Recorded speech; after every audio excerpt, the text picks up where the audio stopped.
maltempo ha colpito nuovamente il veneziano e la riviera del Brenta, provocando ulteriori danni mentre i cittadini stanno cercando ancora di riprendersi da quelli dei giorni scorsi. Attimi di panico oggi a Lido, un trentenne è salito sul tetto di un hotel minacciando di buttarsi perché non lo pagherebbero da tempo, salvato da un carabiniere. Dopo l'ennesimo incidente stradale che ha visto nei giorni scorsi la morte di giovani vite tra San Donatese e Jesolano, oggi a Musile si è svolto un vertice tra le istituzioni per trovare delle soluzioni. Si è insediato il nuovo questore di Venezia, Gaetano Bonaccorsis. Questa mattina all'incontro con i giornalisti. Venezia è una realtà complessa, importante il dialogo con i cittadini, ha detto. Stretta in arrivo sulla movida veneziana e mestrina. Il sindaco Brugnaro ha firmato un'ordinanza che imporrà regole più severe per i locali e i consumatori che frequentano le zone più vivaci della città.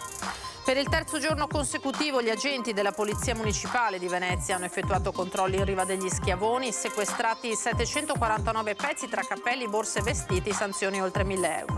Presentato stamattina il programma dell'80ª Mostra Internazionale d'Arte Cinematografica di Venezia. Sul red carpet ci sarà anche Woody Allen, una mostra con un programma ricchissimo e per certi versi inaspettata. Buonasera, ben ritrovati in diretta edizione di Venezia dei telegiornali di Antenna 3. E dunque lo avete sentito, purtroppo neanche il veneziano è stato risparmiato dall'ennesima nottata di maltempo che si è abbattuta sul Veneto. Colpito il veneziano e la riviera del Brenta in particolare, provocando ulteriori danni, mentre i cittadini stanno ancora cercando di riprendersi da quelli subiti nei giorni scorsi. Ancora grandine, vento forte e pioggia. Il maltempo si è abbattuto nuovamente sul veneziano e sulla riviera del Brenta. Due grossi temporali ieri sera e stamane all'alba hanno provocato nuovi danni oltre a quelli dei giorni precedenti. Una trentina gli interventi dei vigili del fuoco provenienti da Mestre e Mira, nei territori di Dolo, Camponogara, Fossò e Fiesso. La maggior parte dei casi per infiltrazioni dai tetti già pesantemente compromessi nei giorni scorsi. Danni anche agli edifici pubblici, ma non solo. Veritas segnala in questi comuni il danneggiamento di migliaia di bidoni per la raccolta differenziata della frazione organica. La consegna della nuova fornitura non potrà avvenire prima della fine di agosto, quindi l'azienda invita a non presentarsi nel centro di raccolta di Pianiga per la sostituzione, a non telefonare né inviare messaggi di posta elettronica per prenotare il ritiro, ma di attendere la comunicazione che sarà veicolata anche attraverso i comuni. Nel frattempo i sacchetti che contengono l'organico devono essere esposti in un luogo accessibile e visibile rispetto alla strada all'addetto alla raccolta.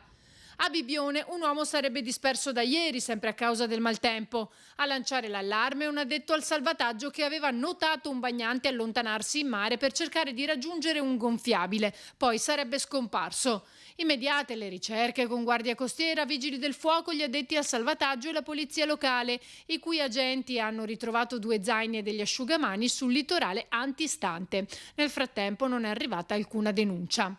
Anche i trasporti hanno subito disagi, in particolare quelli ferroviari, con decine di treni cancellati o con forti ritardi. Centinaia di passeggeri in fila alle biglietterie nelle stazioni ferroviarie di Venezia, Santa Lucia e Mestre in attesa di partire. Colpito di nuovo anche il porto gruarese, con danni a una trentina di autovetture, abbattuti una dozzina di alberi e rami pericolanti, danneggiati anche i pannelli fotovoltaici di diverse abitazioni. E dunque lo avete sentito, si allunga la conta dei danni causati dal maltempo anche agli edifici, ma c'è il rischio concreto che si dilatino i tempi di intervento. Potrebbe scarseggiare infatti il materiale, tegole innanzitutto, e manca la manodopera. Episodi magari singoli molto rari comunque nel tempo possono essere capitati, ma di un'intensità così elevata e oserei dire, ahimè, quasi con questa quotidianità, veramente no. Nonostante la sua lunga esperienza, Paolo Ghiotti, costruttore edile fino a pochi giorni fa, presidente ANCE Veneto, non ha mai visto danni di questa portata causati agli edifici dalla grandine. Passata l'emergenza è tempo di sistemare tetti e coperture, ma c'è un nuovo problema all'orizzonte: il rischio che tra qualche settimana vengano a scarseggiare i materiali. Lo testimonia quanto riportato da un'azienda che produce tegole, che ha una capacità produttiva attorno ai 20.000 pezzi quotidiani. hanno una richiesta per 80.000 pezzi, quindi è ovvio che dovrebbero quadruplicare la loro capacità di fornitura. Mancano purtroppo anche i ponteggi per sistemare dei manti di copertura. A questo surplus di richieste si aggiungono le prossime ferie estive di agosto, con molte imprese che si fermeranno. Questo potrebbe allungare i tempi d'attesa per gli interventi, considerando che verrà data priorità ai lavori nelle strutture per anziani e negli ospedali. Se mediamente le attese erano attorno ai 20-30 giorni dall'ordine, adesso qualche 15-20 giorni in più si possono attendere. Un carico di lavoro che richiede una manodopera che alle aziende manca. Le imprese sono strutturate non per affrontare delle calamità così importanti che necessitano di un intervento urgente ed istantaneo. La cronaca ora esasperato per dei presunti crediti che non riuscirebbe a incassare da mesi un trentenne titolare di una piccola impresa che sta lavorando alla ristrutturazione dell'ex hotel Elvezia in Gran Viale al Lido di Venezia. È salito sul tetto dell'edificio questa mattina verso mezzogiorno minacciando di lanciarsi nel vuoto. Sul posto carabinieri, polizia locale, vigili del fuoco e SUEM. Un carabiniere è salito sul tetto riuscendo a guadagnarsi la fiducia dell'impresario, a farlo scendere senza conseguenze. Per circa 2 ore però in Gran Viale tutti sono rimasti comprensibilmente con il fiato sospeso. Un incontro in comune a Musile tra sindaco Susanna, prefetto di Bari, forze di polizia e ULS 4 per contrastare le troppe morti sulla strada. Un confronto tra le istituzioni del territorio e il municipio Musile di Piave dopo l'ennesimo incidente stradale che ha visto nei giorni scorsi la morte di giovani vite tra San Donatese e Jesolano. Le tragedie che si sono registrate in materia di incidenti stradali in queste ultime settimane preoccupano un po' tutti. E con il sindaco di Musile abbiamo concordato questo incontro perché c'è la necessità di dare un segnale diverso. Un segnale che è fatto di controlli, che è fatto di intensificazione di un'attività di prevenzione che parte dagli autovelox ai controlli alle persone per quanto riguarda l'alcol test, l'assunzione di sostanze stupefacenti, ma soprattutto attraverso una idea di un progetto di comunità. L'USL competente per questo territorio ha già programmato da tempo una serie di iniziative, tra cui un video per sensibilizzare soprattutto i giovani. Se l'obiettivo nostro è quello di fare una maggiore, più incisiva prevenzione, io credo che enti locali, forze di polizia, prefettura, USL, polizia stradale e quant'altro, polizia locale, debbano concorrere a questo obiettivo. E la riunione di oggi ha questo specifico scopo. Il sindaco Silvia Susanna è decisa, insieme ai colleghi, a promuovere azioni concrete di sensibilizzazione e promozione alla sicurezza. Bella l'iniziativa che abbiamo intrapreso come comuni della conferenza dei sindaci con l'ASL proprio per fare questi video che hanno lo scopo di sensibilizzare, quindi quantomeno di far riflettere il giovane nel momento in cui si mette alla guida. Poi sappiamo che ci sono le fatalità, iniziative anche da parte dell'amministrazione comunale per cercare di coinvolgere i giovani in un progetto che, come diceva prima il prefetto, è un progetto di comunità, quindi il fatto comunque anche tra amici di aiutarsi e di rendersi conto quando magari un amico non è in grado di guidare oppure si è un po' esagerato, quindi di trovare dei deterrenti che non possono essere solo e solamente quelli provenienti, diciamo, dalle istituzioni, ma anche proprio dalla sensibilità di ciascuno di noi. La riunione di oggi secondo me è stata molto importante, quantomeno come segnale di attenzione nei confronti di questo fenomeno che sta raggiungendo delle cifre impressionanti. E si è insediato ufficialmente ieri il nuovo questore di Venezia, Gaetano Bonaccorso, che prende il posto di Maurizio Masciopinto. Questa mattina l'incontro con i giornalisti. Una realtà complessa proprio per le sue particolarità e per le sue caratteristiche che concretizzano un territorio profondamente diverso all'interno di una medesima città e che quindi richiede risposte di sicurezza assolutamente diverse. E questa è una delle tante complessità che Venezia... Il nuovo questore Gaetano Bonaccorsi si è insediato a Venezia. 61 anni, messinese, arriva da Pisa ma conosce già il Veneto essendo stato vicario a Padova. Ieri l'incontro col prefetto di Bari che l'ha definito cordiale e immediatamente operativo. E così si è dimostrato anche alla stampa, consapevole però della complessità della città. Dobbiamo cercare di essere veloci, di comprendere quelle che sono le necessità e quindi di adattare gli apparati e le attività che vengono pianificate rispetto ai problemi che vengono percepiti. L'attività di prevenzione è estremamente importante, il questore e la questura hanno tanti strumenti di prevenzione che possono essere messi in atto, anche un semplice controllo da parte delle volanti può, se guardato bene, se guardato con attenzione da parte di quegli altri uffici di cui ho fatto menzione, essere valorizzato con un risultato finale che può andare da un'espulsione di un soggetto che altera la sicurezza del territorio piuttosto che ad una misura di prevenzione. Il neoquestore incontrerà anche i cittadini, in particolare quelli residenti nelle zone calde come Via Piave a Mestre. È un tema di percezione che va preso in considerazione, va tenuto in considerazione,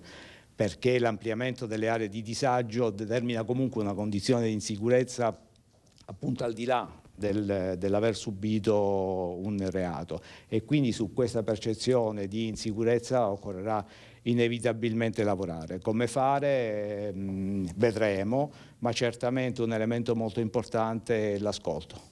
È un elemento importante l'ascolto di ciò che arriva attraverso i comitati di rappresentanza dei cittadini che vivono evidentemente in questo contesto. C'è poi il fronte dei borseggi. Contiamo di fare dei servizi che possano portare auspicabilmente all'arresto nel momento in cui si commette il reato, o attraverso misure restrittive poi successive, ma soprattutto immediatamente attraverso strumenti preventivi quali possono essere ad esempio i fogli di via obbligatorio, perché normalmente quell'ambiente criminale è un ambiente criminale migratorio, cioè un ambiente criminale che giunge sul territorio da fuori. E questa mattina proprio il neoquestore ha partecipato al Comitato per l'Ordine e la Sicurezza Pubblica a Jesolo, insieme al prefetto di Bari e al sindaco De Zotti, il presidente del Consiglio Comunale Pavanetto e il comandante della Polizia Locale Vanin. I reati a Jesolo sono in lieve calo, ha evidenziato il prefetto, illustrando i dati relativi al trimestre aprile-giugno. La flessione riguarda soprattutto le rapine e i reati contro la persona. Il sindaco De Zotti ha confermato che, pur essendoci del lavoro da fare, a Jesolo la situazione è decisamente migliorata rispetto a un anno fa, e questo è il risultato degli ottimi rapporti costruiti con la prefettura, con la questura e l'ottima collaborazione delle forze dell'ordine sul territorio comunale, così il sindaco. E parliamo di un altro sindaco, quello di Venezia, Luigi Brugnaro, che ha firmato l'ordinanza che introduce limitazioni agli orari dei pubblici esercizi per tutelare la quiete e la vivibilità in alcune zone del centro storico e della terraferma. Richiamando quanto già contenuto nel regolamento comunale, vengono disposti alcuni interventi temporanei ma immediati. In particolare, i pubblici esercizi delle aree interessate dovranno svolgere la propria attività tra le 6 del mattino e le 2 della notte, cessando la mescita entro l'1:30, e dopo le 23 dovranno dedicare del personale a supervisionare il plateatico per garantire sicurezza. Inoltre le attività artigianali di prodotti di gastronomia, con esclusione delle gelaterie, dovranno chiudere alle 23. Infine le attività che somministrano alimenti e bevande tramite distributori automatici dovranno chiudere alle 20. Questo il contenuto dell'ordinanza. E ora andiamo invece ai controlli in riva degli Schiavoni, perché sono più di 700 i pezzi sequestrati con sanzioni per oltre 2.000 euro in questa zona della città, un segnale forte dal Comune per far rispettare i regolamenti. Gli agenti della Polizia Municipale di Venezia hanno effettuato controlli in riva degli Schiavoni, sequestrando 749 pezzi fra capelli, borse, vestiti e qualche ombrello da sole, tutta merce esposta oltre l'area autorizzata. Sono state elevate 2 sanzioni, entrambe di oltre 1.000 euro. Un segnale forte della volontà di questa amministrazione di far rispettare i regolamenti, commenta l'assessore al commercio Sebastiano Costalonga. Un monito per tutte quelle attività che continuano a trasgredire a discapito di chi lavora onestamente rispettando le norme. Un ringraziamento agli agenti. E durante un servizio di controllo in mare ieri mattina i carabinieri a bordo del gommone hanno soccorso un natante a vela finito sulla scogliera Frangiflutti della zona del canale lagunare di Pellestrina in località San Pietro in Volta. A bordo una persona di mezza età che alla vista dei militari ha iniziato a chiedere aiuto riferendo di aver perso il governo delle vele a causa del forte vento. Non senza difficoltà sono riusciti a portarlo in salvo. Terminato questo intervento i carabinieri hanno controllato un auto articolato in località Saloni di Chioggia. Nel cassone frigorifero c'erano 18 sacchi con vongole veraci, mezza tonnellata dal valore commerciale al consumatore finale stimato in 6.000 euro. La compilazione dei moduli sanitari però non era completa, quindi le vongole sono state sottoposte a sequestro amministrativo e poiché ancora vive fatte rigettare nelle vicine acque lagunari per il ripristino del ciclo vitale. Per la violazione il pescatore sarà sanzionato con un'ammenda di 2.000 euro. Ci fermiamo ora per un rapido break, a tra pochissimo. Eccoci di nuovo in diretta, edizione di Venezia dei telegiornali di Antenna 3. Parliamo ora di affittanze brevi a Venezia perché sono sempre più un business. Crescono gli host aziendali e si riduce l'economia di integrazione al reddito. Sentiamo l'appello al Comune di Venezia. Una richiesta d'incontro ai direttori generali delle ULSS 3 e 4 per affrontare la questione delle liste d'attesa arriva dalla CISL dopo la riunione del 26 giugno scorso, dove davanti alle 3 sigle sindacali la Regione aveva comunicato l'avvio di un gruppo di lavoro che facesse proposte. È indiscusso che per affrontare i problemi dobbiamo cercare di mettere insieme tutte le risorse, quindi parti sociali come i sindacati e quindi le aziende sanitarie e quindi tutti gli attori che possono in qualche modo mettere in campo delle soluzioni al fine di cercare di ridurre queste drammatiche tempistiche delle liste d'attesa. Cercando anche però di andare incontro a quelle che sono le problematiche delle carenze di personale, che manchi personale sanitario, quindi medici, infermieri, operatori, questo ormai è noto, per cui dobbiamo cercare di fare in modo di soddisfare i bisogni del cittadino, dell'utenza, ma anche stando attenti a non sovraccaricare troppo il personale sanitario. Già provato dalla pandemia, oltre che carenza di personale, cui le ULSS stanno cercando di dare risposte con nuove assunzioni. L'appello quindi come CISL che facciamo è quello di invitare le aziende sanitarie, l'ULSS 3 e l'ULSS 4, ad avviare questi tavoli di confronto assieme alla categoria della funzione pubblica che vede appunto i lavoratori coinvolti, assieme alla FISASCAT che anche loro hanno i lavoratori coinvolti e ai pensionati che quindi sono coinvolti anche loro come persone fragili. E un appello invece che facciamo alla Regione è quella di cercare di ritornare alla modalità, diciamo, durante il periodo del Covid per la sostituzione del personale. Questo era naturalmente il servizio sull'incontro per ridurre i tempi delle liste d'attesa. Andiamo ora a vedere invece le affittanze brevi che sono sempre di più appunto un business. Le affittanze turistiche stanno divorando la città di Venezia. Lo dimostrano gli ultimi dati di Inside Airbnb. Del resto i trolley che vediamo girare per la città sono sempre più numerosi e il business aumenta sempre di più. Consultando il portale di Inside Airbnb, il consigliere di opposizione Martini ha notato un calo degli annunci. Da 7.988 del 2022 a 7.642, quindi 346 in meno. Nel dettaglio si passa dai 6.182 appartamenti interi messi online a 5.917, da 1.585 a 1.557 camere private, per poi arrivare a quelle d'hotel, da 194 a 140. Quello che si evince dai dati è che i grossi host, le imprese, vanno sempre più a acquisire mercato e i piccoli proprietari che integrano il reddito con l'affittanza turistica sono in calo. Questo a dimostrazione di un mercato che è sempre più florido e che attira interessi sempre più importanti. Negli ultimi mesi dunque si vede un rialzo nell'accumulo di proprietà da parte degli host aziendali e il progressivo allontanamento dall'affitto di un solo appartamento, mentre, continua Martini, le compravendite nel comune crescono. È quindi sempre più evidente che l'amministrazione deve intervenire. Lo può fare perché la legge prevede che emetta un regolamento delle affittanze. Dunque l'amministrazione deve attuarlo al più presto. Presentato questa mattina il programma dell'80ª Mostra Internazionale d'Arte Cinematografica di Venezia, che vedrà sul red carpet addirittura Woody Allen. Si è aperta nel ricordo di Andrea Purgatori la conferenza stampa di presentazione dell'80ª Mostra Internazionale d'Arte Cinematografica di Venezia, in programma al Lido dal 30 agosto al 9 settembre. Questa mattina il presidente della Biennale di Venezia, Roberto Cicurto, e il direttore Alberto Barbera hanno presentato tutte le novità della prossima edizione. Ecco la notizia più attesa. Un cinema che non ha perso la capacità di riflettere sul presente. Per quanto riguarda questo sciopero degli attori americani, sceneggiatori, Venezia è riuscita a limitare i danni, quindi li avete quasi tutti. Sì, l'impatto è stato sarà molto limitato, nel senso che l'unico film che abbiamo perso è il film d'apertura, il bellissimo film di Luca Guadagnino, Challengers.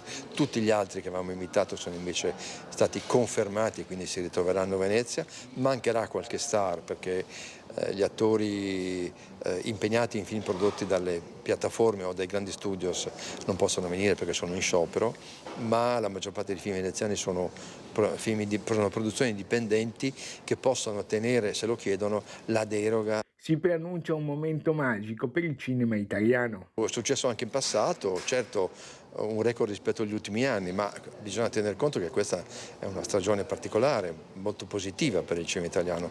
C'erano 3 film italiani in concorso a Cannes, cosa che non capitava da tempo, ce ne sono una dozzina qui a Venezia, sparsi nelle varie sezioni, sono film molto belli, molto importanti, significativi perché sono anche grandi investimenti produttivi, quindi segnalano la volontà di fare un cinema, di lavorare a un cinema capace di viaggiare. Qualche numero. I film arrivati per la selezione sono oltre 4.000, di cui 2.100 lungometraggi e gli altri cortometraggi. Ne abbiamo selezionati 82 per le varie sezioni del festival, provengono da 54 paesi diversi, quindi con una larga rappresentatività, come sempre succede a Venezia, di quello che è oggi il cinema contemporaneo.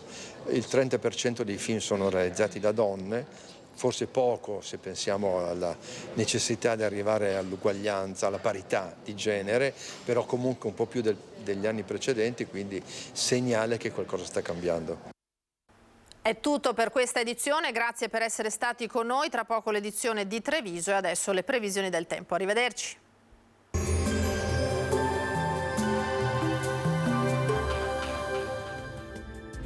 Silea Legnami, le migliori soluzioni personalizzate per la vostra casa e giardino.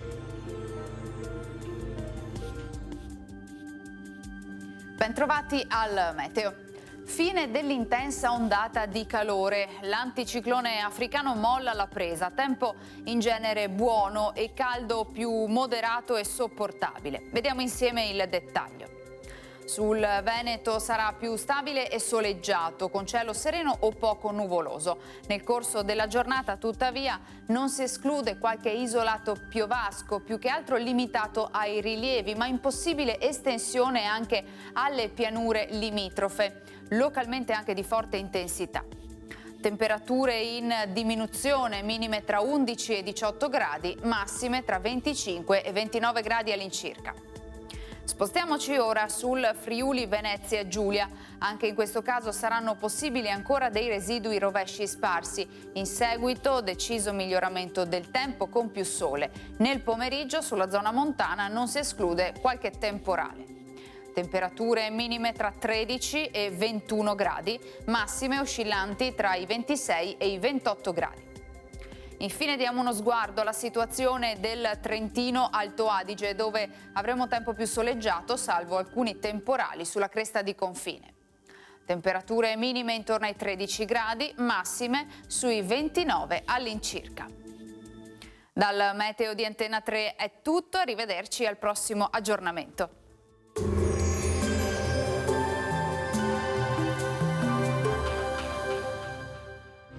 Silea Legnami, le migliori soluzioni personalizzate per la vostra casa e giardino.